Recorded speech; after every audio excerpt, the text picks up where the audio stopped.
The drop light inside the shuttle turned from calm blue to urgent amber, washing every metal surface in the cramped cabin with a warning glow. Harnesses clicked. Boots thudded as cadets shifted, adjusting gear and double-checking straps. Mira Dalton rolled her shoulders once, loosening the tension that had settled there during the briefing. Across from her, an insectoid cadet with 4 narrow eyes and trembling mandibles stared at the floor, antennae twitching in small, panicked arcs. Another cadet, tall and scaled with a crest of bone along his skull, whispered a quick prayer in his native tongue, claws digging into the armrests. Mira watched all of it with quiet focus, letting the sounds wash over her like wind before a storm. Above their heads, the holoprojector flickered to life one more time, cycling through images of the planet below, endless swaying grasslands, mottled with clusters of strange trees, and moving among them in slow, heavy lines, the herbivores that gave Grayslands 9 its name.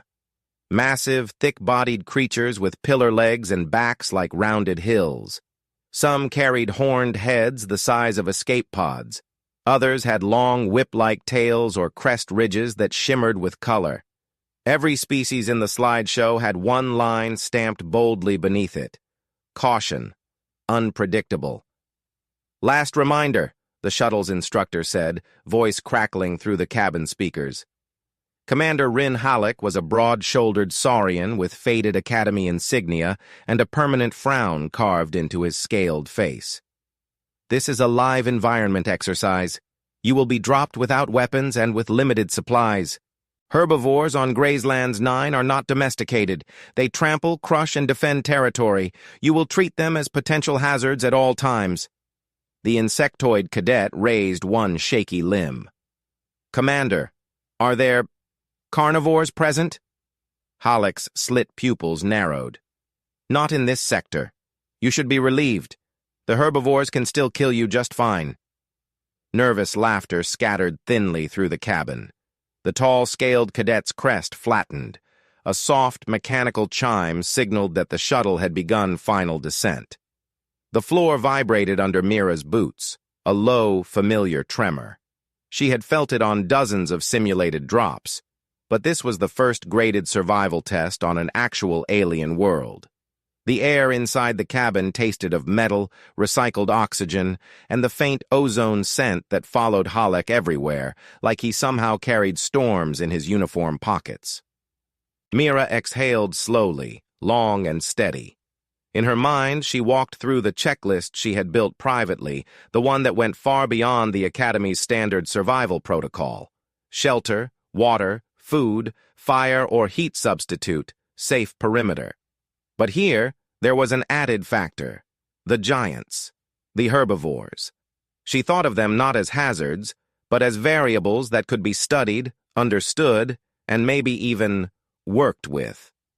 The holoprojector image froze on one of the creatures, a long-necked beast with a ridge of flexible tendrils fanning along its spine and wide, patient eyes the color of river stones.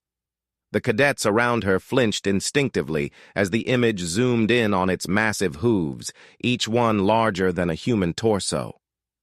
Remember, Halleck said, your objective is not to fight the environment. It is to survive in it. 5 days, no external support. You will be monitored, but not rescued unless you are dying. If you panic, you fail. If you forget what we drilled into your heads, you fail. If you die, you fail most of all. Mira saw a few heads shake at that, as if the joke were in poor taste. She just tightened her harness one last time and glanced at the crate labeled field kits that would be opened after landing. Standard rations, filters, fabric shelters, basic med supplies. Useful, but limited. Not enough to last comfortably if a herd decided to charge through camp. The shuttle jolted hard as it hit the upper atmosphere, and several cadets let out startled noises. Gravity seemed to tilt sideways for a heartbeat, then slam back down. A few stomachs turned audibly. Mira's eyes drifted to the small porthole beside her. Clouds slid past like smears of gray paint, then peeled away, revealing the world of Grayslands 9. The surface looked deceptively calm from above, a vast, rippling ocean of pale green and gold, shifting in complex patterns as if the grass had thoughts of its own. Dark shapes moved in that sea, slow and deliberate, like islands drifting. Herds. Even from this distance, the creatures carved visible paths through the vegetation, trampling trails that braided and intersected in wide, sweeping arcs. Some moved alone, leaving single lines. Others clustered, spreading out like living continents. Mira's pulse quickened, not with fear, but with a sharp, bright curiosity. How did they choose direction? What made a herd turn left instead of right? Did the creatures follow scent, memory, sound, magnetic fields? The questions buzzed pleasantly in her mind. She remembered watching documentaries from old Earth, hours of footage showing elephants crossing savannas, bison thundering over plains, reindeer migrating beneath winter skies. Herd animals were predictable in some ways, unpredictable in others. But always, there were patterns. If she could find the patterns here, she could find safety. The shuttle broke through the last veil of cloud and leveled out. Now the cadets could see individual stalks of grass, each blade as tall as Mira's shoulders, bending under invisible currents of wind. The enormous herbivores were no longer distant shapes, but towering figures, some with skin that shone like polished stone, others covered in shaggy fur that rippled as they moved. A low, resonant bellow rolled up from the world below, vibrating through the hull. The insectoid cadet flinched so hard that one of her harness clasps snapped loose. Mira reached over automatically, catching the strap before it slipped away, and guided it back into place with practiced hands. "There," Mira said quietly. "Secure. You will be fine." The cadet's 4 eyes flicked toward her, still wide with fear. "You sound very certain, human." "My home planet had animals like this," Mira said. "Smaller, but not by much. If you pay attention, most big herd creatures want the same things." "And what is that?" "Food, space, calm." Mira gave the strap an extra tug to show it would hold. "We can work with that." Commander Halleck's gaze swept the cabin from his position near the hatch. Mira felt his eyes linger on her for a fraction of a second longer than necessary, as if he had heard every word and filed it away. He tapped a panel, and the drop indicators changed to deep red. "Impact in 60 seconds. On touchdown, you will disembark in squads of 4. Do not—" Its eyes were not dull, she thought, just unbothered. Mira pressed her palm lightly against the porthole glass. "We are visiting," she whispered under her breath. "We will try not to be rude." Touchdown hit like a controlled explosion. The shuttle slammed into the soft soil, bounced once, then settled with a heavy groaning creak. Dust billowed up past the windows, tinted a pale gold by the planet's strange light. The roar of the engines faded into busy mechanical whirs as systems powered down. For a moment, after all the noise and motion, there was a deep, thick silence. Then harness buckles snapped open in rapid succession. The cabin filled with the rustle of fabric, the clank of gear, the sharp breaths of cadets trying to sound braver than they felt. The grass looked almost metallic, each blade edged with subtle iridescence, catching and scattering the light in shifting patterns. "Squad 1, move!" Halleck barked. 4 cadets jogged carefully down the ramp, blinking against the brightness. Mira watched them disappear into the grass up to their chests almost immediately. The plants closed around them like a living curtain. She heard one cadet curse softly as a stiff blade slapped his face. A second later, the squad reappeared briefly as the grass parted at a slight rise, then vanished again as they continued toward the beacon location marked on their wrist hollows. "Squad 2, move!" More cadets descended. Some paused at the base of the ramp, hesitating as the sheer scale of the landscape hit them, before being urged forward by a sharp look from Halleck.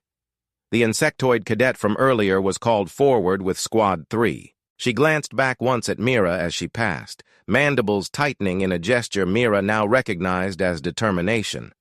Mira gave her a small nod.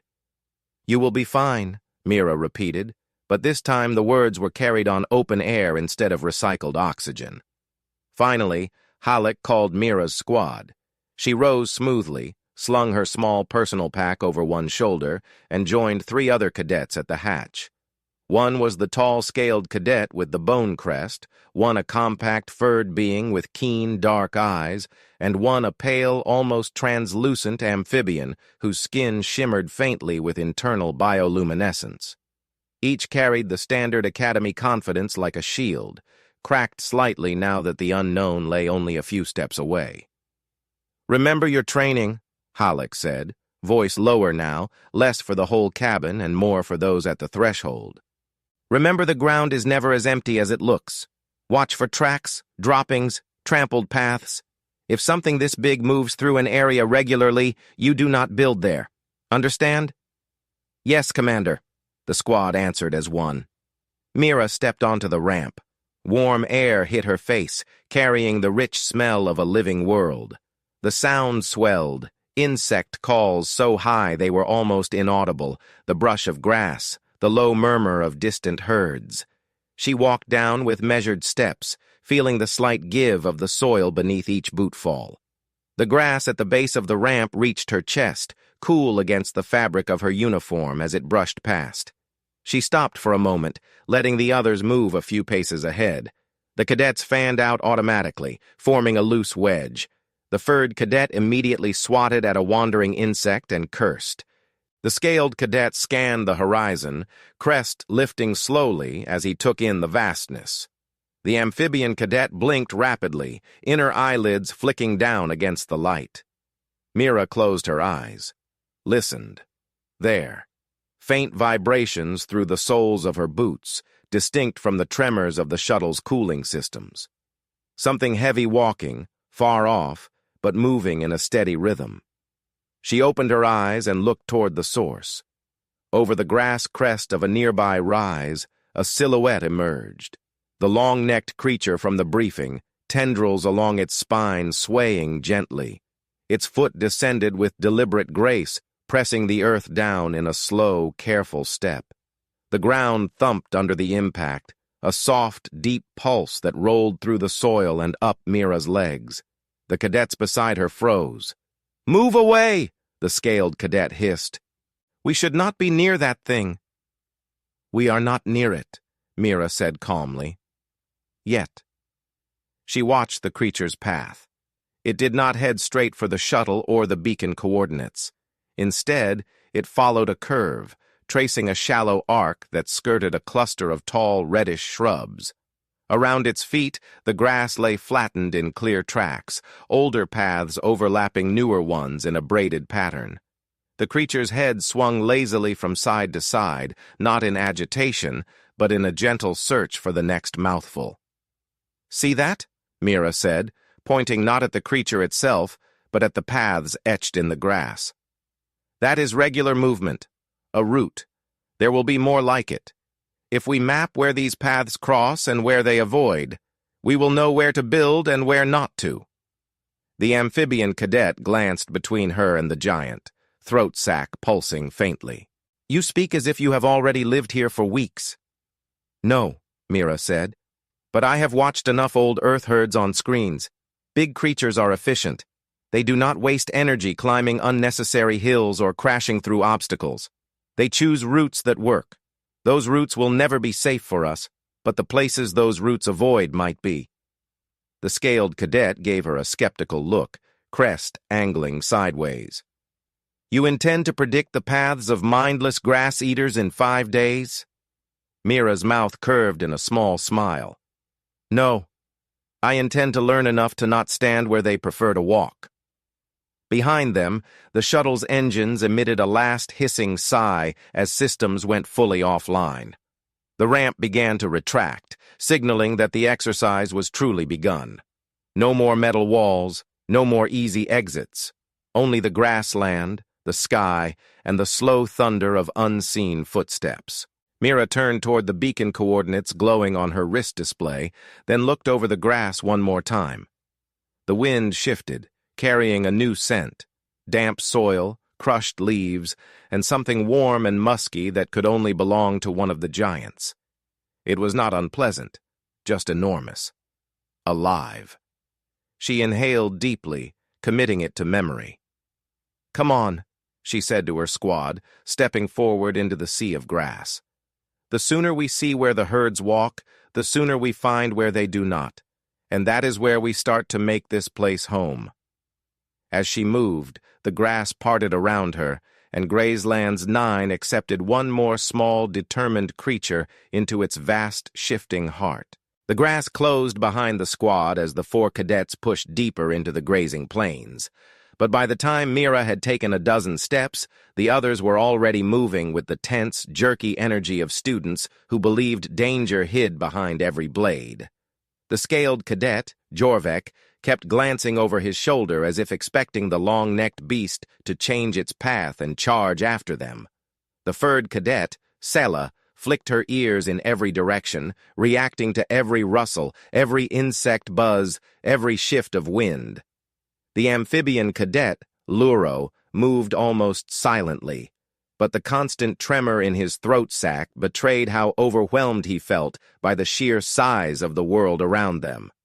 Mira walked at a steady pace, letting her senses adjust to the rhythm of the grasslands. The sounds formed layers, wind brushing the grass, the whisper of insects, the occasional distant bellow, but after a minute she could hear something else beneath it, something subtle. The soft scrape of hooves dragging through tall stems, far off but distinct. A second heartbeat of the land. She slowed slightly, raising a hand. "Do you hear that?" she asked. Jorvek stiffened immediately. "Is something coming?" "Yes," Mira said, "but not toward us. Listen to the pattern." Sela flattened her ears and strained to follow the noise. "I hear something slow. Heavy." "Exactly," Mira said. "That herd we saw from the shuttle isn't wandering randomly. It's moving along a consistent route. No frantic steps, no sudden changes, just a steady pace." She lifted a handful of grass blades, snapping the ends gently. "These are all bent in the same direction. The herd passed through here recently." Jorvek hissed softly. "If the herd passed here, then this is a dangerous place to be." "It is dangerous only if we stand still in the wrong spot," Mira answered calmly. She knelt, brushing her fingers along the trampled grass. The flattened stems formed an arc, curving away toward the reddish shrubs they had seen earlier. The giant creature had avoided those shrubs, stepping around them with almost practiced precision. That meant something. Mira marked the direction on her wrist display. Not for rigid mapping, 5 days wasn't enough to chart this entire region, but for pattern recognition. "The herd will return?" Luro asked quietly, voice carrying a faint echo from the moisture in his vocal canals. "Probably," Mira said.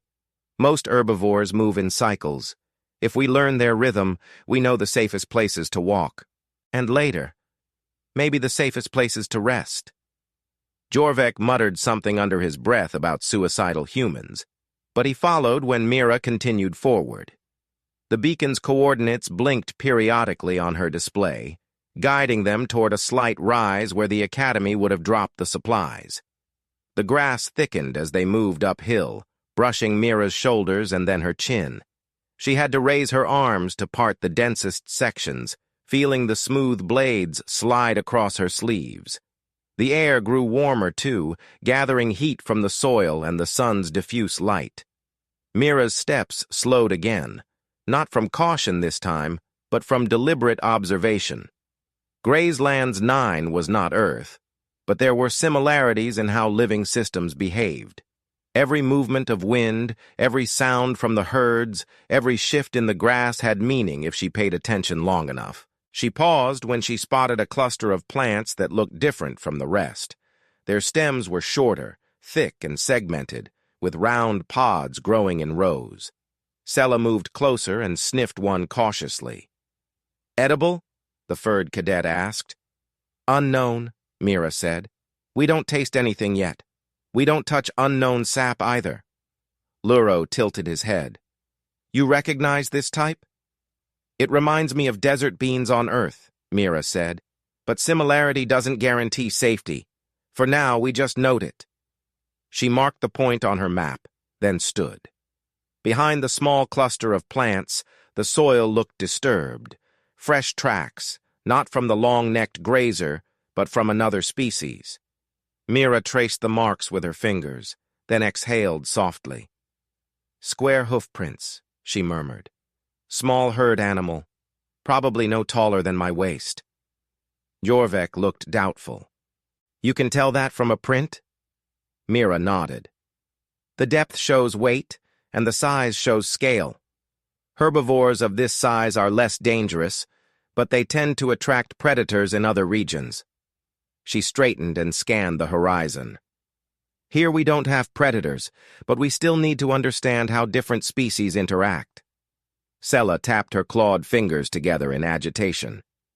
You talk as if you are researching a new planet instead of surviving. I'm doing both, Mira said. The wind shifted again, carrying a different scent, sharper, greener. Mira inhaled once and smiled faintly. Water. Not a river, but a patch of damp soil or a shallow depression where recent rainfall had collected. That meant the Academy likely dropped the field kits near a viable resource. The instructors were strict, not cruel. Come, Mira said. We're close. The grass thinned as they crested the rise. For the first time since landing, Mira saw open ground, an oval clearing roughly 10 meters across, cut into the grass as if pressed by an invisible bowl. In the center stood the supply beacon, its light pulsing steadily. But that wasn't what caught Mira's attention.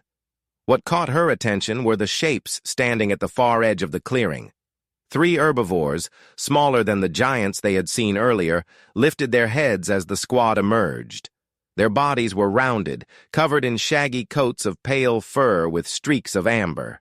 Each creature had 2 thick horns curving forward from the skull, not sharp but blunt at the tips, more suited for pushing than impaling. Their eyes were large and glossy, reflecting the light with a calm, steady intelligence. Jorvik froze completely. We should back away slowly, he whispered, crest flattening tight to his skull. No sudden movements, Sella added, voice barely audible. Mira stepped forward. Luro grabbed her sleeve, panic pulsing in his throat sac. Mira, wait! She gently freed her arm from his grip. If we retreat abruptly, we signal fear. Animals that live in herds react strongly to sudden tension. Let them see that we are calm. They might see us as intruders, Jorvik hissed. They already saw us, Mira said. We can't pretend we didn't exist. She took one slow step into the clearing. The nearest creature lowered its head slightly, horns angled forward. Not aggressively, just cautiously. Its nostrils flared as it sniffed the air. Mira stopped and lowered her gaze. Not submissive, but non-threatening. She kept her hands open at her sides, fingers relaxed. Hello, she said softly. Her voice was a thread in the warm air, gentle but steady. The herd animal tilted its head in a surprisingly expressive gesture, as if puzzled. Mira knew better than to approach further, so she simply stood still, letting the creature decide the distance. Behind her, Sella whispered, You speak to it as if it understands. It understands tone, Mira answered. That is enough for now. The lead creature snorted quietly and took a half-step forward, then paused and flicked one ear. Mira noted every movement, the position of its weight, the twitch of its tail, the small shifts of its shoulders. None indicated aggression, more curiosity than anything else. Another step. Mira slowly reached into her pocket. Jorvik made a choking sound, but Mira ignored him. She pulled out a handful of dried grass stems she had gathered earlier. Earth trick again. Food offering meant peace, at least among most herbivores she had studied. She extended her hand, palm up. The creature sniffed the air again, then stepped closer, massive head lowering until Mira could feel the warmth of its breath across her fingers. It hesitated, then took the grass gently, lips soft on her palm. Mira's heart warmed at the gesture, not from triumph, but from the confirmation of what she suspected from the moment she stepped onto this world. These creatures wanted calm. They wanted safety. They wanted trust. The other two herd animals relaxed noticeably. One pawed the ground softly, the other let out a rumbling sound that reminded Mira of distant thunder softened by distance. "They are friendly," Luro whispered, disbelief coloring his voice. "Not friendly," Mira corrected softly.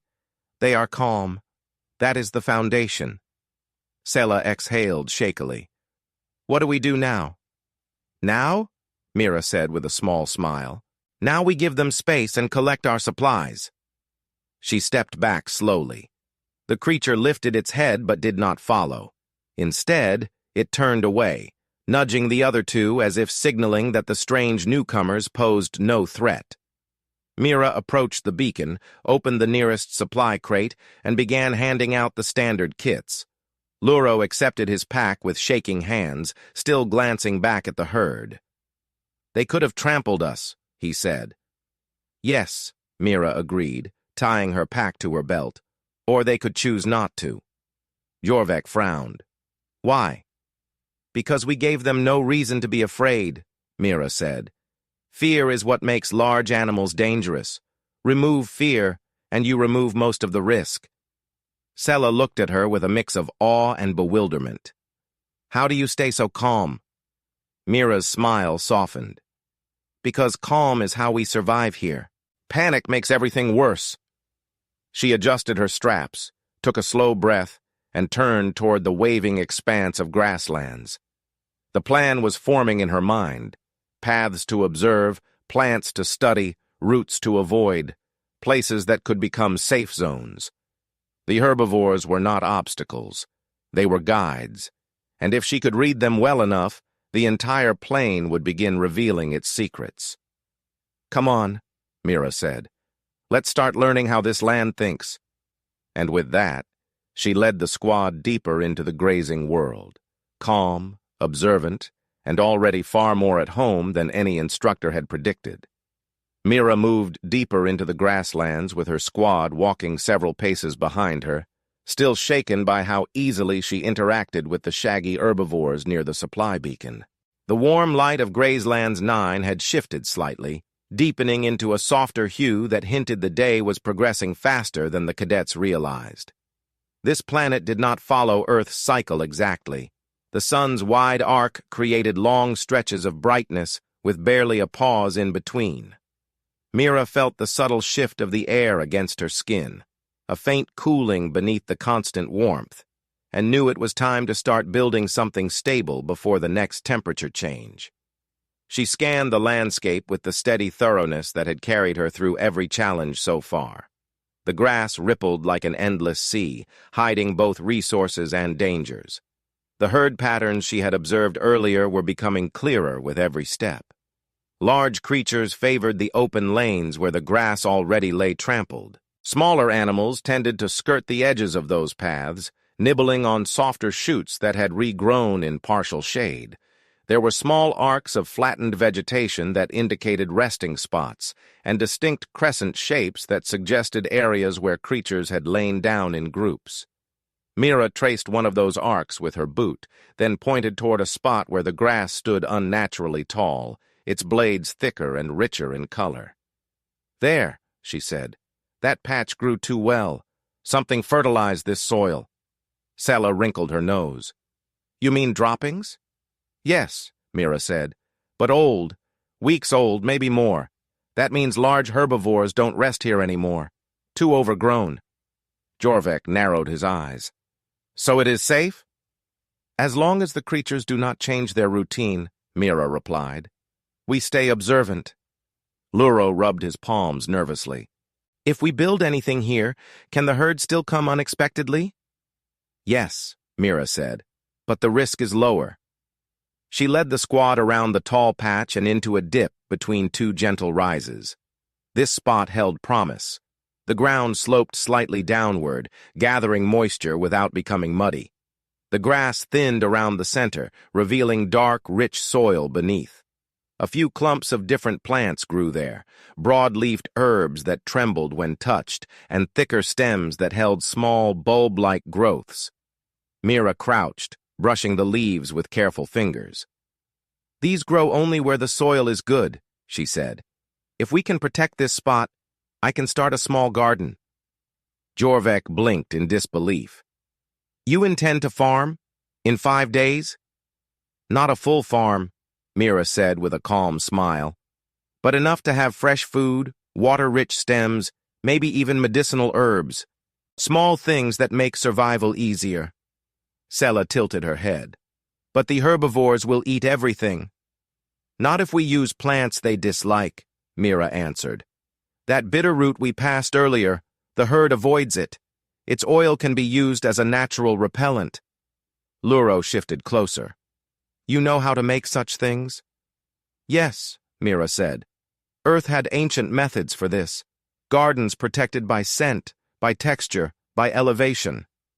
Jorvek crossed his arms. "You speak as if gardening will solve every problem." "No," Mira said, "but it will solve many." She stood and took in the full layout of the small depression. The sun illuminated one side more strongly than the other, creating a warm half and a cooler half.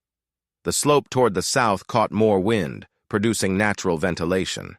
A few weathered stones peeked through the soil, smooth and flat, perfect for heat retention if arranged properly. "This will work," Mira murmured. The others exchanged looks, unsure whether to trust her instincts yet again. But Mira was already moving, pulling out her small multi-tool from her belt. "We begin by clearing a perimeter," she said. "Not by cutting plants, but by bending them." Sela blinked in confusion. "Bending them?" Mira selected a tall blade of grass, gripped it halfway up, and gently folded it toward the ground until it lay flat. "Cutting it leaves a scent. Herbivores follow that. A bent patch smells like wind damage. Harmless." Jorvek's crest lifted slightly, a sign of impressed curiosity he tried to hide. "Clever." "We make a ring," Mira continued, "wide enough that if a creature wanders into it, it will feel the change before it reaches the garden itself." The squad hesitated only a moment longer before joining her. Jorvek bent the grass clumsily at first, snapping a blade or two. Mira corrected his grip gently. "More finesse," she said. "Let the plant fold by its own weakness, not by your strength." Luro turned out to be surprisingly skilled with his delicate webbed fingers. Sela, agile and quick, worked systematically around the circle. Within an hour, the perimeter took shape, a subtle ring of flattened grass, barely noticeable unless someone knew where to look. But to a wandering creature that relied on tactile sensation through its feet, the perimeter would feel wrong, discouraging further steps inward. Next, Mira turned her attention to the soil. She dug with her hands first, loosening the earth. The soil was rich, dark, soft, and full of tiny root fibers that indicated long-term plant growth. She lifted a small clump and rolled it between her fingers. Moist. Perfect. "Help me search for more of those bulb-stemmed plants," she said. "They may be edible." Sela crouched beside her. "Are you sure?" "No," Mira answered honestly. "But I will test them safely." Luro swallowed nervously. "How does one test safely without risking poisoning?" Mira smiled reassuringly. "Slowly," she explained as she worked. She separated the bulbs, crushed a tiny piece between two stones, then held it close to her nose. The scent was earthy with a sharp, pepper-like bite. She touched the crushed sample to her wrist, waited a few minutes for a reaction, then touched a second piece lightly to her lips without swallowing. "It has the bitterness of a wild root," she said, "not toxic in this amount." "So it is edible?" Jorvek asked. Mira nodded. "Likely. I will eat a small piece later after cooking it. Many wild foods become safer with heat." She planted the bulbs in a small cluster inside the cleared area, spacing them carefully. Then she gathered the broad-leafed herbs and arranged them on the perimeter of the garden. Their leaves released a sharp, mint-like scent when bent. Herbivores generally disliked such smells. The last part was constructing a low barrier. Mira picked up the flat stones and arranged them in a loose circle, leaving gaps for airflow. She placed sticks and dried grass between the stones to create more structure. It wasn't a fence. Anything large could step over it. But a signal, a tactile change in the ground, something that said, "Not worth stepping here." Jorvik watched her with skeptical fascination. "You really think a creature 10 times your size will respect a pile of rocks?" "Yes," Mira said. "Not because it respects the rocks, but because it respects its own comfort. A change in texture means uncertainty. Animals avoid uncertainty." Sela ran a finger along a stone. "You make survival sound like a conversation." "It is," Mira said. "We speak without words. We offer harmony or disruption. The herd chooses based on that." She wiped her hands on her trousers and stood. The small garden, though simple, already had a presence, a pocket of purpose within the wild plains. The soil reflected sunlight in a richer shade. The planted bulbs sat nestled in their new spots, and the protective plants created a faint aromatic curtain around the perimeter. Luro looked at it with quiet wonder. "It is peaceful." "It will be useful," Mira corrected gently. "But peace is helpful too."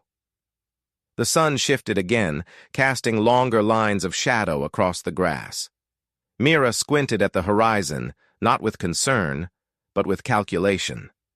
There was still time to gather more materials, branches for supports, water for irrigation using simple funnels, maybe even finding a windbreak made of natural flora. But then something caught her attention, a faint tremor in the soil, not the heavy rhythmic steps of a giant, not the skittering of smaller creatures, something in between, a medium-sized herbivore moving at an unusually slow pace. She looked toward the west and saw a figure emerging through the grass, a solitary creature with long, silky fur and curved back ridges. Its gait was uneven, almost hesitant. It sniffed the air, then walked a few more steps before lowering its head toward a cluster of bushes. "Strange," Mira murmured. "What is?" Jorvik asked. "That creature is alone," Mira said. "Herd animals rarely travel alone unless something is wrong." Sela tensed. "Should we move away?" "No," Mira said. "Give it space. Observe." The creature bent its neck, nudging the bushes gently but without eating. Its ribs shifted beneath its fur with each breath, not dangerously thin but not entirely healthy either. It looked tired. Luro whispered, "Is it sick?" "Maybe," Mira said softly. "Or separated. Or old." The creature turned its head in their direction. Its ears twitched. For a moment it simply looked at them. No fear, no aggression, just quiet awareness. Mira lowered her posture instinctively, not approaching, not backing away, simply acknowledging. The creature blinked slowly, exhaled through its nostrils, and turned to continue its slow walk. Sela's voice broke the silence. "You are not following it?" "No," Mira said. "If it wanted attention, it would stay. If it continues to wander close to our perimeter, we will adjust the protective plants to help it avoid our garden. But we do not interfere more than that." Jorvik exhaled deeply. "You really think like an Earth Ranger." "Maybe," Mira said, smiling faintly. "Or maybe Earth's wilderness simply prepared me for alien ones." She knelt again, pulling out the last of her seeds, a tiny handful of dried grains she had tucked into her emergency kit. Not enough to sustain a person for long, but enough to begin. She pressed them gently into the soil. A beginning, a claim of presence, but not dominance. As she worked, the wind carried distant bellows across the plains, deep, resonant voices of giants moving along their roots. The vibrations reached her fingertips through the soil, faint but steady. The land was speaking, and Mira was listening. The cadets gathered around her, still uncertain but no longer afraid. Even Jorvik's skepticism had softened into genuine curiosity. Sela knelt beside Mira, brushing soil from her claws. Luro arranged stones in a neater pattern. The garden grew not from seeds, but from cooperation. Mira rose, brushing dirt from her palms. "This," she said quietly, "is where survival becomes life." And as the wind rolled gently across the grasslands, Mira's garden stood as the first human mark on the plains, small, humble, and full of promise. Mira rose from the garden's edge just as a warm gust swept across the depression, flattening the grass beyond the bent perimeter in shimmering waves. The air smelled richer now, earthy, layered with crushed leaves and the distant musk of migrating herds. She took in the smell with a slow breath, letting the land settle into her awareness like a familiar heartbeat. The small garden she had shaped was holding well. No signs of fresh tracks nearby, no shredded plants, no trampled soil. That alone felt like a quiet victory. But survival demanded more than vegetables and safe spaces.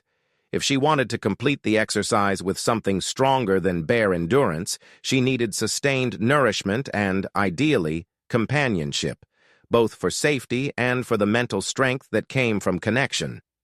She scanned the horizon. Jorvek and Sela had gone to gather sturdy stems from the eastern ridge, leaving only Luro nearby.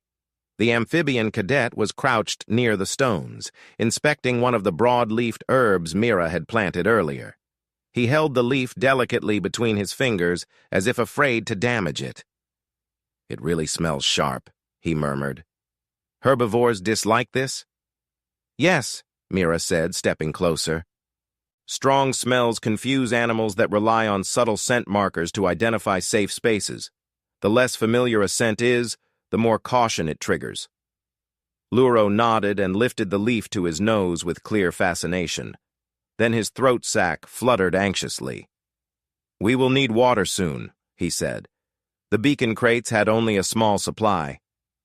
Mira turned toward the western side of the depression. "We follow the soil." She pointed toward a darkened path where the ground sloped gently downward. "Moisture gathers there. It might not be much, but enough for a filtration pool." Luro followed her as she walked down the slope, brushing aside soft stems. The soil grew darker, richer, cooler.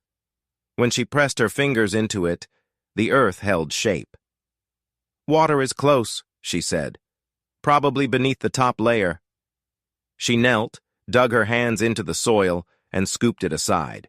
After several moments of steady work, the hole began to fill with a thin sheen of murky liquid.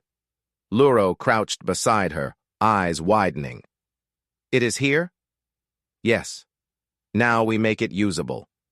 She gathered smooth stones from the surrounding grass, layering them in a circle around the small hole. Then she placed larger stones in the center, forming a crude filtration well. Water will seep through the stones, leaving mud behind. It will not be perfectly clean, but our filters will finish the job. Luro's eyes gleamed, admiration clear. "You make this planet seem gentle." "Not gentle," Mira corrected softly. "Just responsive. If we work with it instead of forcing it, it reveals what it holds." As she spoke, she felt a vibration in the soil, soft, rhythmic, irregular. Her senses sharpened instantly. That pattern did not match a giant herd. Not slow enough to be one of the large grazers, not quick enough for the small, hopping creatures she had glimpsed earlier. It was something in between, heavy enough to leave deep prints, light enough to move at an unsteady pace. She stood slowly. "Something is approaching." Luro followed her gaze nervously. "Is it dangerous?" "Not yet," Mira said. "Stay calm." The grass parted to her right. A creature emerged, one of the long-furred herbivores similar to those near the beacon, but with a distinctly different shape. Its shoulders were broader, its fur smoother, and along its spine ran a row of soft, flexible crests that rose and fell with its breaths. Its eyes were a deep, gleaming amber, reflecting the sunlight with uncanny clarity. Mira recognized it immediately. A long crest. This species had been shown briefly in the Academy's briefing files, a naturally cautious herbivore known for emotional sensitivity and herd bonding. Longcrests rarely approached humans, and never alone. Yet this one was alone, and walking straight toward her. Luro's throat sac pulsed wildly. "Should we hide?" "No," Mira said gently. "If we move suddenly, it will startle." She stepped forward slowly, planting each foot with deliberate softness. The Longcrest stopped, watching her with a quiet, almost questioning expression.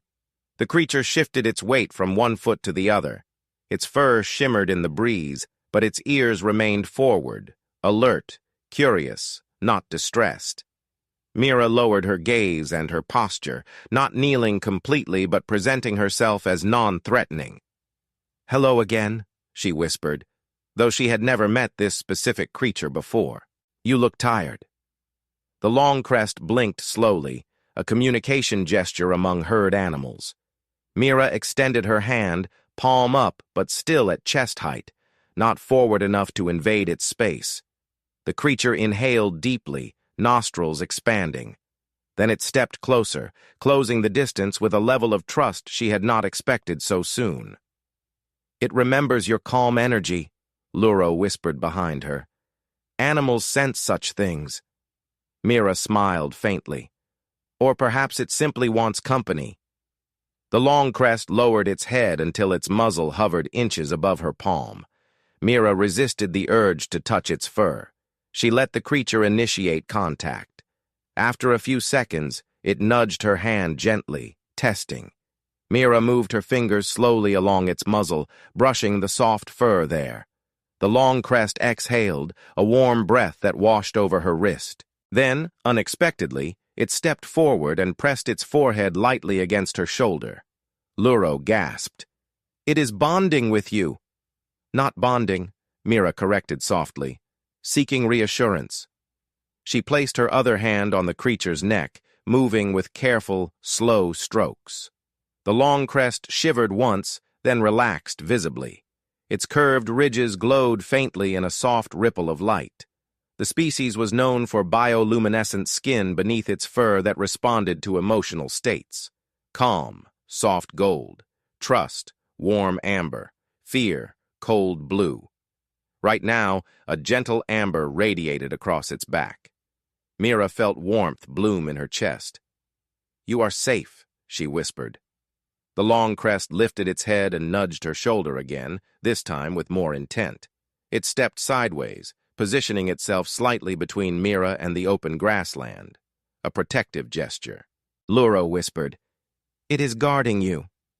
"Maybe," Mira said, stroking the creature's crest. "Or maybe it feels exposed alone." She glanced at the creature's sides. The ribs were not visible, not too thin, but the lines of its muscles sagged with exhaustion. It had likely lost its herd, or been separated by the Academy's drop activity. Longcrests sought company instinctively. If a herd was absent, they looked for the next safest presence. And Mira was safe. She reached into her pack and pulled out the remaining dried stems she had collected earlier. She held them out. The creature sniffed them, then accepted the food gently, chewing slowly. It made a soft rumbling sound, somewhere between a purr and a low hum. Luro approached slowly. "Should I help?" Mira nodded. "Speak softly. Move slowly." Luro extended his hand, trembling slightly. "And so will more creatures if we are respectful." The Longcrest settled beside the garden, lowering its massive body carefully into the flattened grass. It curled its legs beneath itself and rested its head on the ground. A clear sign of trust and exhaustion. Mira knelt beside it. "Rest," she whispered. "We will keep watch." The creature closed its eyes. Mira remained beside it, brushing her fingers gently through its crest fur, feeling the faint glow beneath. The air around her seemed warmer now, not from the sun, but from the living presence that had chosen her camp as its resting place. For the first time since landing, Mira felt a profound sense of connection, not just to the land, not just to survival, but to life itself. Her garden had begun with soil and seeds, but now companionship rooted itself here too. And with that companionship came milk. She noticed the longcrest's flank, a full, rounded swell indicating it was a lactating individual, milk rich in nutrients, safe to consume after minimal filtering. A resource, yes, but also a bond. Mira whispered softly, "Thank you for trusting me." The longcrest's crest glowed again, golden, warm, alive. And Mira knew this chapter of her survival had shifted into something deeper than she had expected. The longcrest slept beside the garden until the light on Graysland's 9 softened into a pale, late-day glow. Mira stayed near the creature the entire time, tending to the filtration pool and adjusting the aromatic plants on the perimeter while keeping half an eye on the rise and fall of the longcrest's chest. Luro kept drifting back to her side, drawn to the quiet gravity that the resting herbivore brought to the camp. When Jorvek and Sela finally returned, arms full of fibrous stems and bundled branches, both stopped dead at the sight. The longcrest lifted its head lazily, crest fur shimmering, and blinked at the newcomers as if it had always belonged there. Jorvek's crest flared so sharply that one ridge plate clicked audibly. "You brought one into camp?" he hissed. Sela dropped half her bundle and stared, wide-eyed. "It is huge." Mira stepped forward before Jorvek's alarmed voice could escalate things. "It came on its own," she said. "It is calm. Do not rush, do not shout, and do not walk behind it yet." The longcrest watched Jorvek's every movement, but its ears remained forward and relaxed. Mira spread her hands in a soft invitation to her squad. "Come closer slowly. Let her see that you mean no harm." "Her?" Sela echoed, still whispering. "She is a lactating female," Mira said. "That makes her more protective, but also more motivated to seek safety. She chose this place because it feels safe." Jorvek swallowed hard, but curiosity tugged him forward. He approached in small, cautious steps, lowering his posture slightly. The longcrest sniffed the air, then turned her head toward Mira as if asking for confirmation. Mira kept one hand resting lightly on the side of the creature's neck.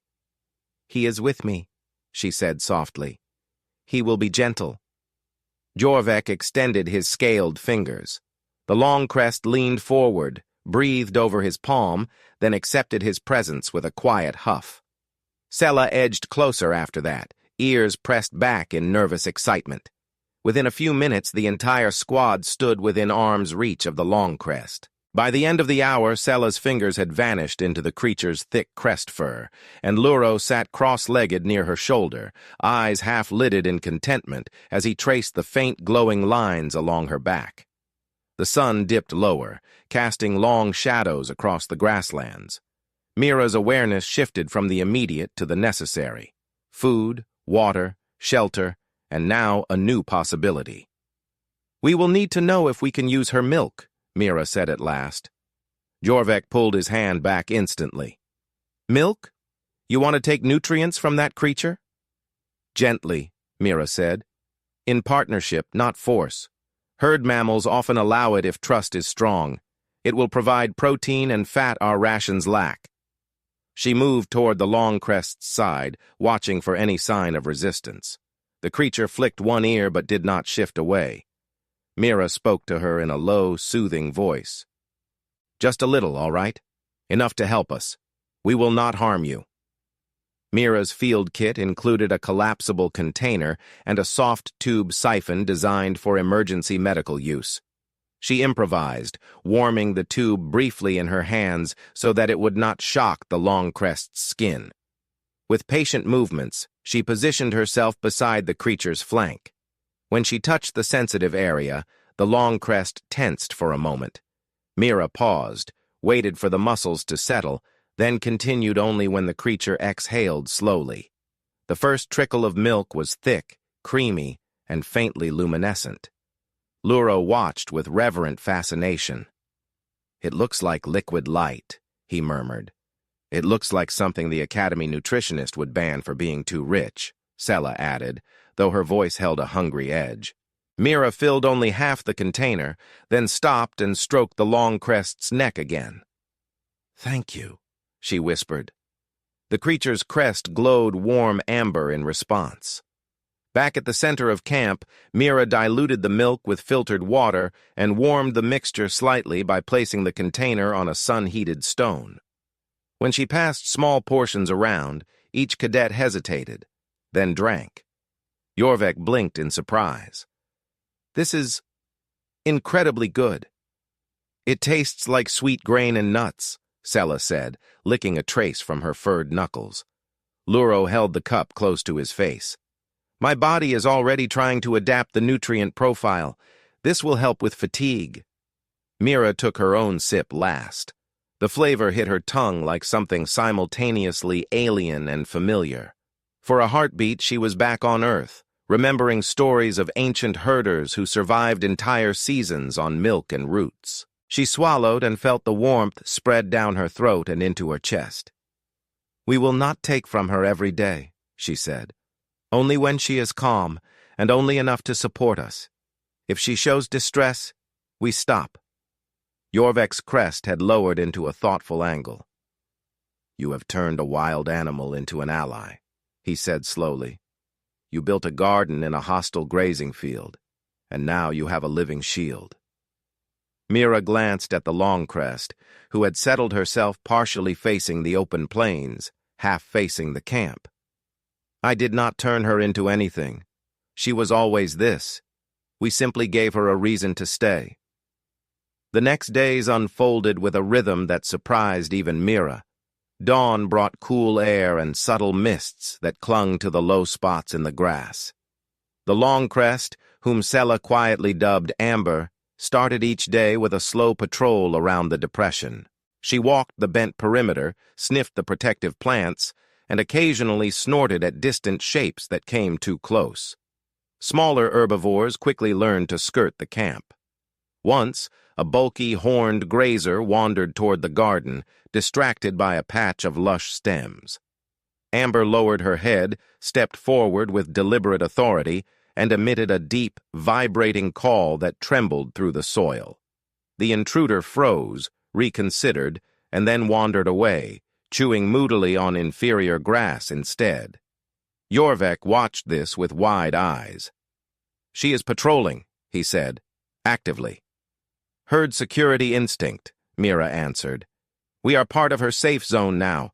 She treats us as she would a vulnerable member of her group."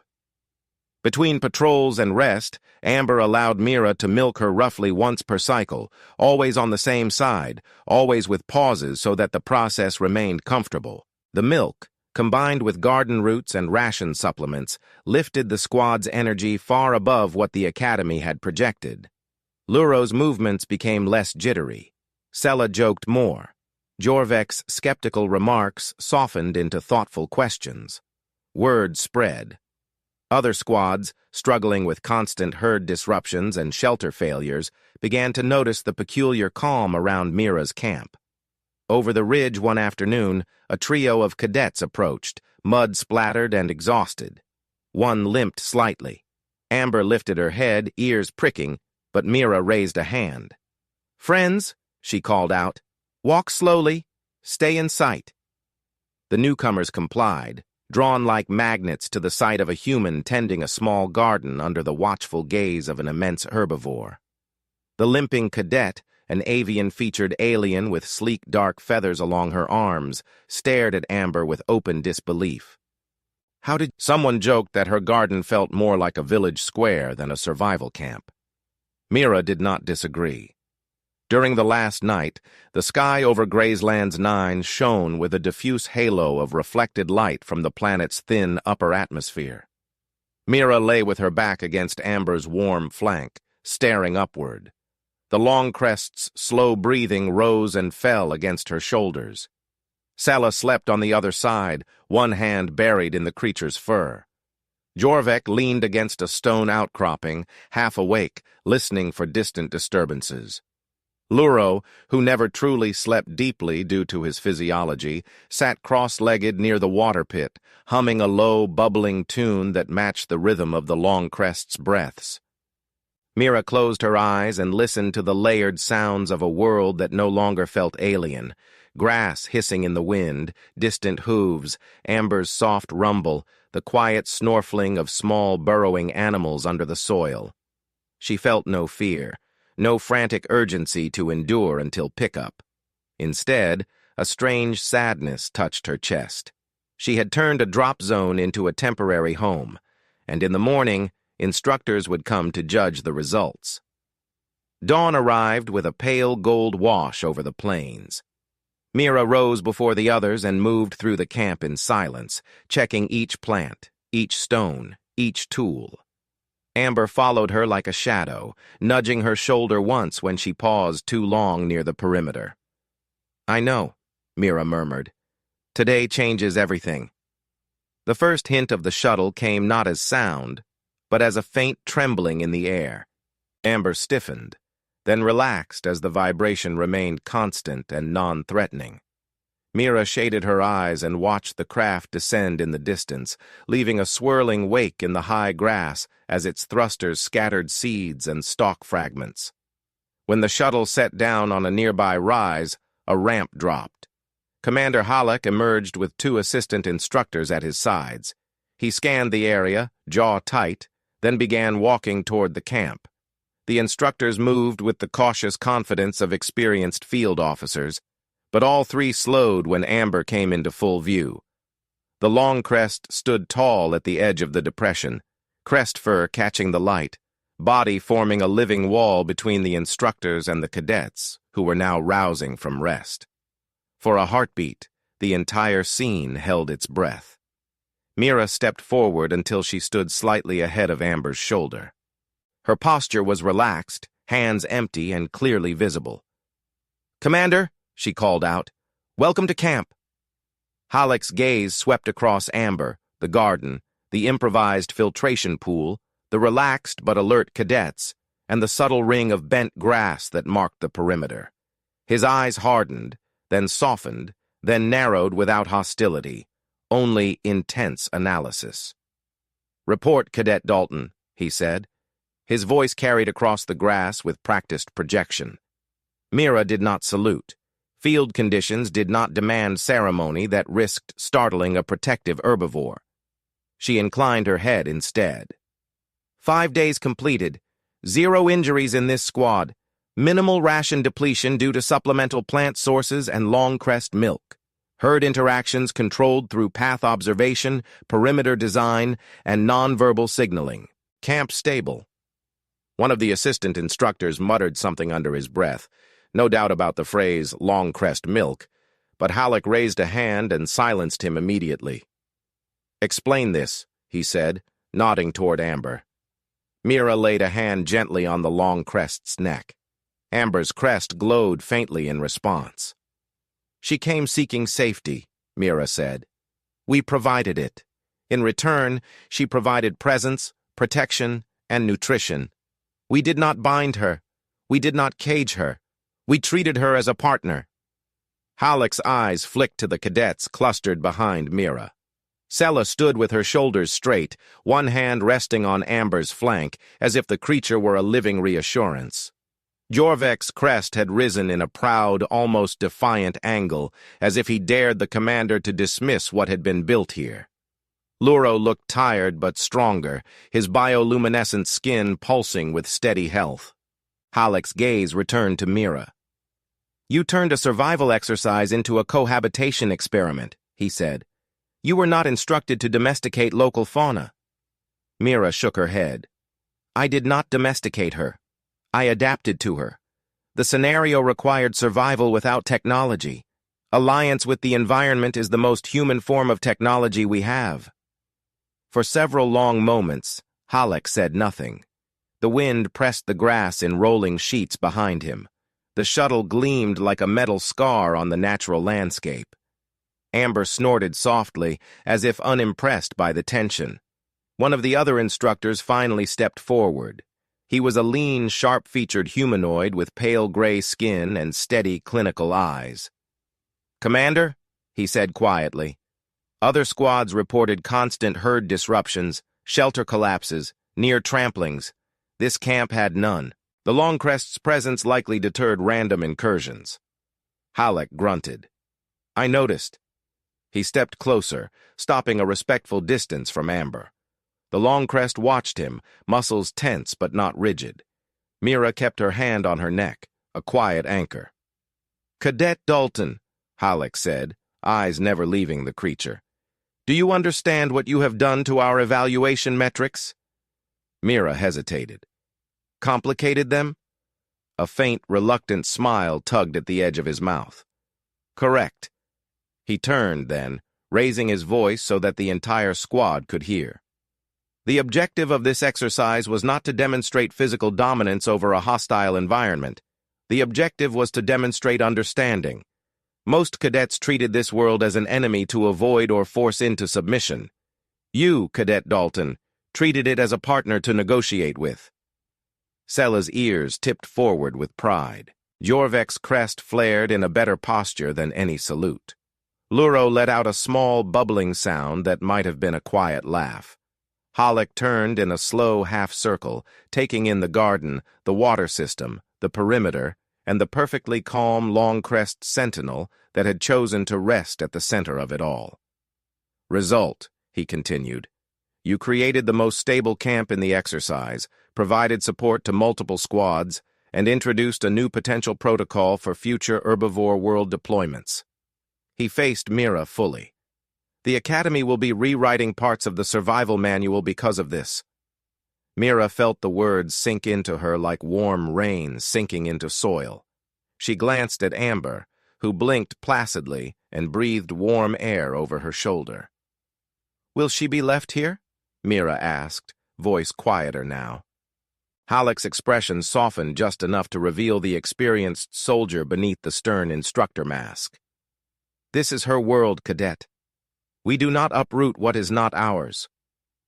Relief washed through Mira so intensely that her knees almost weakened. She stroked Amber's neck, grateful beyond words that the Longcrest would remain free, that her trust had not become an excuse for capture. Extraction proceeded with methodical efficiency. Cadets gathered, some limping, some exhausted, many glancing toward Mira's camp with a mixture of envy and respect. A few stopped to say quick thanks, recalling shared routes and borrowed water. Mira answered each with a nod and a brief word, but her attention kept drifting back to Amber. When the moment came to board, she lingered at the edge of the ramp. Amber had followed her this far, stopping just before the ground shifted from soil to metal. The Longcrest lowered her head, crest fur brushing Mira's chest. For an instant, all the sounds of shuttles and cadets and equipment faded. There was only the rough softness of fur under Mira's fingers, the slow, steady breath of a creature who had shared shelter and trust. "You will be all right," Mira whispered. "You have your own herd somewhere, and now you have this place shaped just a little differently." Amber's crest glowed one last, deep amber wave. She exhaled softly and nudged Mira backward, as if insisting that the human step into her own world again. Mira laughed under her breath. "Bossy," she murmured. "Fine." She stepped onto the ramp. Amber watched until the hatch rose and cut off the view of the plains. Back at the Academy, official debriefings turned the days on Grayslands 9 into charts, data points, and revised protocols. Mira sat through questioning about herd psychology, scent barriers, improvised agriculture, and the emotional states of Longcrests. Halleck listened without interrupting, every so often making a note on his slate. When the final evaluation scores were displayed, Mira's group sat at the top of the survival ranking, not for most kills, not for greatest distance traveled, but for highest stability, minimal resource depletion, and environmental harmony. The Academy gave the method a name almost immediately: the Dalton Grayslands Protocol. Instructors began referencing her garden when talking about sustainable outposts. Cadets whispered about the human who milked a Longcrest and slept against her flank as if that were some kind of legend. Mira accepted all of it with a quiet, almost bemused calm. She knew the truth behind the legend was simpler. She had been afraid too at first. She had just chosen to listen to the land louder than she listened to fear. Months later, the Academy's simulation suites included a new module based on Graysland's 9. Hollow herds moved across projected planes, and cadets learned not just to hide from them, but to read them. Old instructions about avoid at all costs shifted to observe, understand, and consider cooperative patterns. In one corner of a training hall, a mural appeared. It showed a human standing beside a towering herbivore with glowing ridges, a small garden at their feet, and a line of curious cadets in the background. Mira walked past it one evening and stopped, studying the painted lines with a faint smile. The artist had captured Amber's posture with surprising accuracy, proud, calm, quietly protective. Halleck approached from behind, his footsteps heavy but unhurried. "You made an impression," he said. "She did," Mira corrected gently. "I just paid attention." He grunted, but his eyes held approval. "Keep paying attention, Cadet Dalton. The universe has no shortage of worlds like Graysland's 9. We need officers who can build shade instead of walls, gardens instead of barricades, and partnerships instead of battle lines." Mira looked at the mural one last time, then turned away, already thinking of new planets, new herds, new quiet heartbeats under alien soil. On Graysland's 9, in a shallow depression marked by a ring of bent grass and faint lingering scents of bitter herbs, a long crest rested beside a patch of unexpectedly rich soil. The garden, left untended by human hands, continued to grow for a time, fed by rain and scattered seeds. Herds adjusted their roots slightly, guided by the presence of a lone sentinel who had once shared warmth with a small, determined primate. The Academy logs recorded the exercise as a success. The planet recorded something else entirely. The moment a visiting species chose to survive not by breaking the land, but by learning to live gently inside it.